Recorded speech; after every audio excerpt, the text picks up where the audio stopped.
Ngayong umaga sa Dream Home, bibisitahin natin ang mga tahanan ng dalawang aktres na nagsimula bilang mga sariwang mukha ng telebabad. Ngayon, nagsangay-sangay na sa kani-kanilang matagumpay na karera sa buhay. 2008 nang maipundar ni Jeneline Mercado ang bahay na ito sa Batasan Hills, Quezon City. May lawak na 224 square meters ang lote ng bahay at kasama niyang naninirahan dito ang kanyang ina na si Mami Lydia at ang kanyang anak na si Jazz. Ang tema ng bahay mo ay black, white, and red. Bakit mo napili yun? White kasi malinis. Yung red, ginawa lang namin accent kasi favorite color ko yun. Tsaka talaga? Favorite ninyo ni Mami Lydia? Any special reason? Wala. Gusto lang namin pag nakakita kami ng red, ang ganda ng parang sarap lang sa mata. Ipinakita rin sa akin ni Jeneline ang kanyang prized possessions, ika nga, ang koleksyon niya ng mga relo. Katunayan, ang isa raw dito umabot ng 1 milyong piso. Alin ang favorite mo dito? Favorite ko dito, ito. Magkakano ba yung mga ganyan? Mahal? Sobrang mahal. Mas mahal ba sa bag? Apo. Maliban sa mga relo, may iba pang kinahihiligan na kolektahin si Jeneline. Ito ay ang mga gamit niya tuwing sumisisid siya sa dagat. Ito, This looks like a camera. Underwater camera, pero fish eye. Nice! Yes. Saan mo ito ginagamit? Sa pag-shoot ng mga videos, underwater. Tapos pag meron akong mga subject na gusto, pag nagda-dive ako, yun. Pero ang laking investment nito. Yes. Gusto ko kasi pag nagda-dive ako, may purpose. Pag nag-dive ako, gusto ko may remembrance ako bawat dive ko. 2010 nang magsimula si Jeneline sa scuba diving at simula raw noon, bumili na siya ng kanyang mga sariling gamit. Bumili ka talaga ng ano mo, sarili mong BC. Meron regulator, ganyan. Anong special dito sa BC mo? 500 pieces lang yung ginawang ganitong klase. Wow! Sa buong mundo! Ayan siya. Talagang, ganun talaga yung passion mo for scuba diving. Nakakaloka ka. Sadyang malayo na nga ang narating ni Jeneline.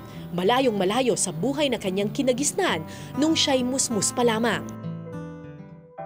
Nasa ibang bansa noon ang mga magulang ni Jeneline para magtrabaho, kaya naiwan siya sa kanyang stepfather. Sa mga kamay nito, matindi ang pinagdaanan ni Jeneline.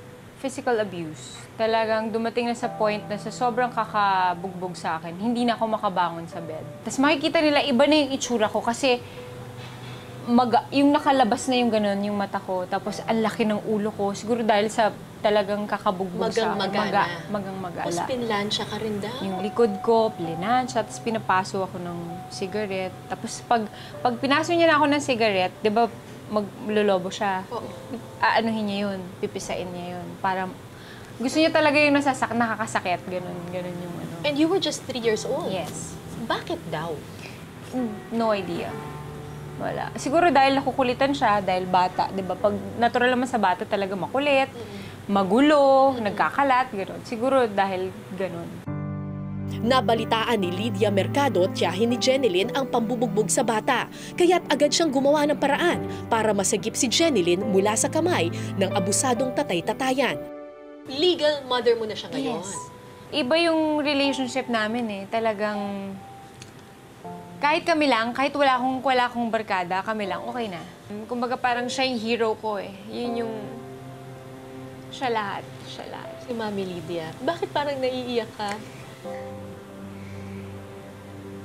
Iba kasi yung pagmamahal namin sa isa't isa. Talagang siguro kung papipiliin ulit ako na magkaroon ng magulang, siya ulit ipipilian ko. Kasi she has been your savior. Yes. Hero. Talagang superwoman yan eh. Talagang lahat siya. Hindi man si Mami Lydia ang nagluwal kay Jeneline, itinuring naman niyang tunay na anak ito. Sa laki na ni Jen, baka pwede ko na siyang iwanan. Pero hindi ko kaya. Hindi ko kaya si Jeneline pabayaan. Hanggang sa pagtanda niya, hanggang ako nabubuhay. Nandyan ako kay Jen. Nandyan ako sa dalawa, sa apo ko ngayon lalo. Starstruck's ultimate survivors are Jeneline Mercado! February 2004, nanalo si Jeneline sa talent search ng GMA na Starstruck at itinanghal na Ultimate Female Survivor. Ito na ang naging hudyat ng sunod-sunod na panalo ni Jeneline sa mundo ng showbiz. Naging recording artist siya at nakapaglabas ng 5 solo album. Eh, ikaw naman kasi ba't naghahanap ka pa na iba? Ito si Alex ang syutahe mo. Oo nga. Ano? Uy, hindi ko papatulan yan, ah. Kinilala rin si Jeneline sa kanyang angking galing sa pag-arte sa pelikula at telebisyon. Sorry sa lahat ng mga nagawa ko, ha. Ako dapat mag-sorry sa'yo. For the big break dito sa Inside Prodigy. Sumabak na rin siya sa hosting ng iba't ibang klase ng programa. Yung mga yakap niya, yung mga ginagawa niya ngayon, parang mas lalo niya lang ako minahal. Naging swerte man sa kanyang karera, tila na iba naman ang kapalaran ni Jeneline pagdating sa buhay pag-ibig. Si Mark Heras ba ang first boyfriend mo? Yes. Okay. Ano nangyari sa relationship ninyo noon? Masyado pa kaming bata. Yung naaapektuhan na yung trabaho namin. Nakakatawa kami kasi pag nagtitaping kami, tapos nag-aaway kami, hindi kami makapag-taping ng maayos. Hindi kami makatingin sa mga mata namin. Kasi immature pa kayo. Oo, hindi talaga kami makapagtrabaho. Kaya it didn't work out. Yes. O ngayon, mas mature na kayong dalawa.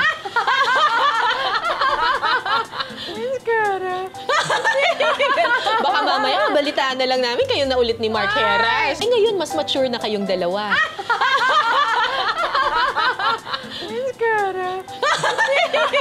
Baka mamaya, balitaan na lang namin kayo na ulit ni Mark Heras. Hindi. Sabi ko nga, parati kong pinapaliwanag sa lahat ng mga nagtatanong na, ang sarap nung friendship namin. 10 taon na kaming magkaibigan. Tapos, running pa, hindi pa natatapos. Iba yung friendship kasi. Pag yung friendship, nandyan, forever yan. Hindi matatapos yan. Pero ang relationship ng boyfriend-girlfriend, hindi mo masasabi kung hanggang kailan. You're a single mother Yes. to Jazz. Pinalaki ko siya, yung tama lang, yung laging may limitation. Yung sa laro, hindi pwedeng sobra. Hindi porket may pera, kailangan grabe yung laruan, gano'n. Gusto ko pa rin simpleng buhay. Gusto ko siyang lumaki ng normal na bata. So yung pagiging single mother mo talagang, ikaw lang talaga, sustento, wala. Mala. Wow. Ako lang talaga. Ikaw ang nanay, ikaw rin ang Ako tatay. rin ang tatay. O ano yung gagawin mo ngayon? Red Velvet. Wow! Na cupcake. Cupcake. Pero hindi ka nag-aral mag-bake. Talagang... Sa mga books lang. talaga? Sa YouTube, ganun lang. Vegetable oil, sugar. Lagay ko na tong baking soda. Cocoa powder. Flour. Lagyan natin to. Di ba meron ka rin show sa News TV, yung Sarap with Family? Yes. Cooking show. Cooking show. So enjoy ka doon. Sobra. Vinegar ba to? Vinegar. Kasi diba, Bakit may suka? para gumawa ng sour cream, ginagawa ko, kinocombine ko lang yung vinegar at saka Okay yun ah. evap. Yun lang pala, sikreto.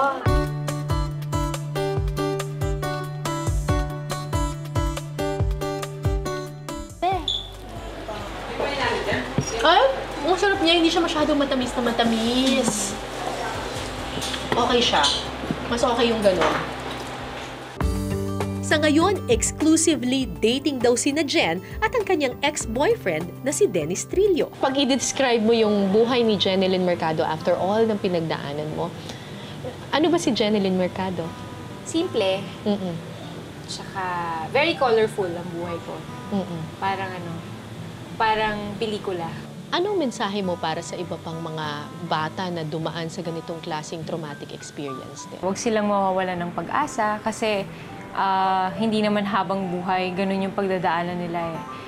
Sa tingin ko, importante yung positive na grupo and pagmamahal and pagdadasal.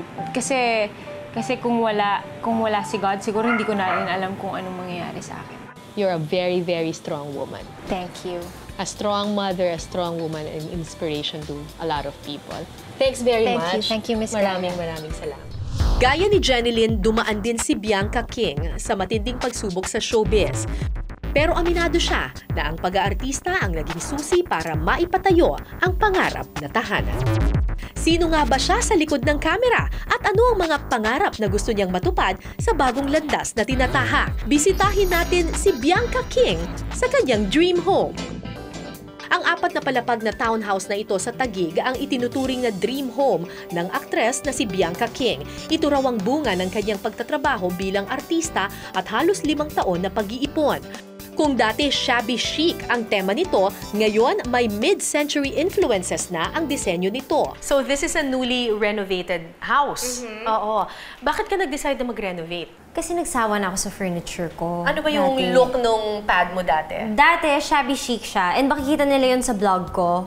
Because finisher ko yung bahay ko. And nung time na yun kasi wala akong masyadong budget bumili ng mga gamit. Since medyo mas mature na ako, yun, Scandinavian na yung look niya.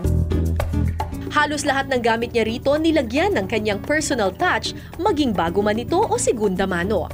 Kagaya na lamang ng paa ng kanyang dining table na nabili pa raw niya sa halagang 10,000 piso. A lot of my furniture was hand-me-downs or galing sa mga vintage stores and I just refurbished it. And almost no help. Talagang ako lang lahat. Maging ang kanyang kusina, pinabago niyang disenyo para maging akma sa Scandinavian look nito. Pinalitan ko lang siya kasi parang gusto ko pag naluluto ako, nakaharap ako sa mga bisita. So now when I shoot for my vlog, perfect siya! Ipinanganak sa Germany at nag-iisang anak ng isang Aleman at Pilipina si Charlotte Bianca King. Pero lumaki siya sa pangangalaga ng kanyang lola Nancy Acheta. Bata pa lang nakitaan na raw si Bianca ng potensyal na mag-showbiz. Paano ka na-discover? Sa mall lang. Sa mall? Typical. Naglalakad, gano'n? Yeah. Tapos, The usual way that people get discovered in the 90s. may lumapit sa'yo na... Na agent. Ganun lang. Agent. Oo. Yun, I just got the commercial. I just got the call that I got my first commercial when I was 10. And then I did another one when I was 13. Una siyang ipinakilala sa teen-oriented show na Click at nasundan na ng iba pang mga proyekto. Eliseo! Nagsunod-sunod na ang kanyang proyekto at dahil sa galing niya sa pagganap ng kontrabida, marami ang mga manonood na personal na nainis sa kanya.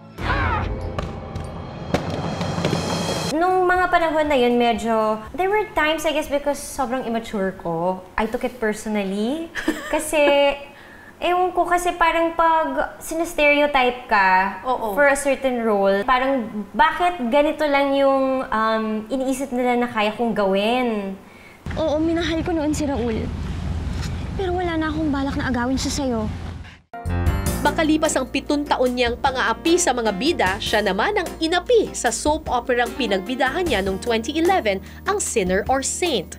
Pero hindi ka katulad ng mga ibang artista na talagang one project to another, talagang gung-ho na... God had different plans for me. Because there was a huge part of me that wanted to go back to college.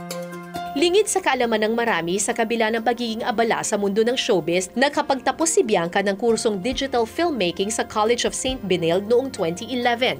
From my second semester until I graduated, I was paying 200 pesos. Wow! So Yeah. full scholarship to! And Good for you! Because I was a scholar, I had a certain grade to maintain. So yung naipon ko, in my early 20s, naipon ko yung pera ko. Hindi ko siya ginastos sa tuition fee. Nakabili ako ng bahay. Dahil mahilig si Bianca sa pagluluto, 2014 naman nang magka-interes siya sa culinary arts at nag-enroll sa kursong ito. Hilig din ni Bianca ang pagsusulat tungkol sa pang-araw-araw na buhay, kaya gumawa siya ng isang blog na kung tawagin The Closet Housewife. Dito niya na ibabahagi ang ilan sa kanyang mga healthy recipes. Para ipamalas ang kanyang galing sa pagluluto, isang healthy meal ang ituturo niya sa atin. Today, magluluto tayo ng isang healthy recipe na sobrang dali lang talaga. Ang tawag sa kanya ay tuna malunggay pesto on quinoa pasta. Ang mga bida rito, dahon ng malunggay, basil leaves, cashew nuts, olive oil at parmesan cheese. Para naman sa mga supporting ingredients, ihanda ang bawang, black olives, tuna, sibuyas at bell pepper. Ang mga extra na pampalasa at parang pelikula, mas bobongga ang blockbuster hit pag may special participation of quinoa pasta. Natural na healthy itong malunggay at murang-mura lang at tumutubo siya dito sa Philippines. Ihahalo natin siya doon sa pesto. So, unang-una natin gagawin, gagawa muna tayo ng pesto. So, first is olive oil, basil, and then garlic. Isunod agad natin ang malunggay at i-blend ulit. Then, last few ingredients, cashew nuts. Habang nagbe-blend ng pesto, maaari ng pakuluan ng quinoa pasta. Maggisa ng bawang at sibuyas at isunod ang red bell pepper. Once naluto na yung pasta, tanggalin na siya kaagad sa water kasi mag-overcook. Sunod na igisa ang olives at ang tuna. Pwedeng canned tuna, pwede ding fresh tuna. Ako, minsan gusto ko fresh tuna eh. Then next, ihalo na natin ating 1 cup of fresh malunggay pesto. Matapos haluin ang malunggay pesto, maaari na raw ilagay ang quinoa pasta at haluin ito. Ito na ang aking healthy tuna malunggay pesto on quinoa pasta. Dito sa ikalawang palapag, makikita ang kanyang silid. Customized din ang kanyang kama at mapapansin ang bricks na dingding dito. Ilagay ko lang yan as a design element. Pero hindi siya yung totoong exposed bricks like in New York. Ganda! Ganda nito. Tapos, ito, nakuha ko naman to sa Kamuning. Isang vintage store sa Kamuning, malapit sa GMA, pati yung isa doon. Ganda! On action! Kung gaano man ka-action-packed ang kanyang buhay, ang kanya namang love life, naging mahabang drama raw dahil sa ilang breakups. Naging usap-usapan noon ang kanyang breakup sa dating boyfriend na si Dennis Trillo. Mahirap ba magkaroon ng stable at maayos na relationship kung kunyari kasama mo rin sa showbiz? We should not judge the quality of a relationship based on one's profession. Of course. Diba? Of course. It's really in the compatibility of two people. It doesn't matter naman whether artista ka o hindi. Kasunod nito, muling umibig at nabigo si Bianca sa halos 2 taong pakikipagrelasyon sa isang anak ng politiko. Pero marami kang natutunan dun sa heartbreak na yun. With every heartbreak, yes. Yeah. So hindi ka vengeful kind of person na kapag nasaktan ka, gaganti ka, gano'n. The only way to get even, I suppose, is to be better than you were before. Right. Wala ka bang boyfriend ngayon? Kung kailan gusto ni Lord. Nax! Sa tamang panahon. You can't plan for it naman. Yeah. Dahil sa kanyang mga heartbreaking experience, ibinuhos na lamang ni Bianca ang kanyang panahon sa kanyang karera at pagninegosyo.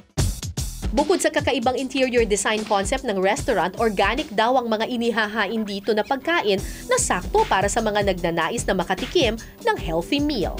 Ito ang aming bestseller, the very famous spicy tuna quinoa roll. So, sobrang sarap talaga siya. So, spicy tuna siya na may quinoa sa loob, sa halip na kanin. Tapos sa taas naman nilalagyan siya ng coconut cream and ng ginger soy reduction. Tapos meron din siyang dip na fresh mayonnaise. And ito naman ang aming specialty coffee.